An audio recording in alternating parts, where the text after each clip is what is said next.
প্রতিটা বিচ্ছেদই কিন্তু পরিকল্পিত হয়, আমি একদম মন থেকে মনে করি। কারণ যে ছেড়ে যাবার সে আগে থেকেই সব ঠিকঠাকই করে নেয়। কারণ তার কোনোদিন থাকারই ছিল না। আর যে থাকার সে কিন্তু হাজার খারাপ লাগা ভালো লাগার পরেও শত বাধা বিপত্তির পরেও কিন্তু থেকে যায়। তাই আমার মনে হয় যে চলে যাচ্ছে বা থাকতে চাইছে না, আমার মনে হয় তাদেরকে হাসি মুখে বিদায় দেওয়াই ভালো। প্রথমে একটু কষ্ট হয় ঠিকই, কিন্তু আস্তে আস্তে সবই ঠিক হয়ে যায়। আর ভগবান আমাদের জন্য সামনে কিছু ভালো বা ভীষণ ভালো রেখে দিয়েছেন। তাই আজে বাজে জিনিসগুলো বা জঞ্জালগুলোকে ভগবান আমাদের জীবন থেকে সরিয়ে দেন। তোমাদের কি মনে হয় অবশ্যই কিন্তু আমাকে কমেন্টে জানিও। তো যাই হোক, এখানে সকালে ঘুম থেকে উঠে যেমনকার কাজ তেমন শুরু করে দিয়েছি। আর এখানে সাবান ভেজানোর জন্য জলও নিয়ে নিয়েছি।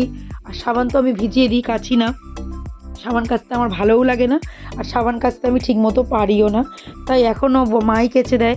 তারপর এখানে খেয়েছিলাম চা আর ম্যাগি। তারপরে পুজো টুজো দিয়ে দুপুরবেলা লাঞ্চ সেরে একটুখানি বেরিয়ে পড়েছিলাম। আজকে যাবো একটু মন্দিরে, আর গিয়েছিলাম বাবা পঞ্চাননের মন্দিরে। আর এই মন্দিরই কিন্তু একমাত্র আমার মনে হয় শান্তির জায়গা। তারপর রাতে বাড়ি ফিরে ডিনার সেরে শুয়েও পড়েছে। আর এখানে দেখো কে শুয়ে রয়েছেন, আমাদের সোনা, সে ঘুমিয়েও পড়েছে। তো যাই হোক, এভাবেই দিনটা শেষ করেছিলাম। তোমাদের কেমন লাগলো জানিও। ভালো লাগলে কিন্তু একটু লাইক আর সাবস্ক্রাইব করে দিও। টাটা।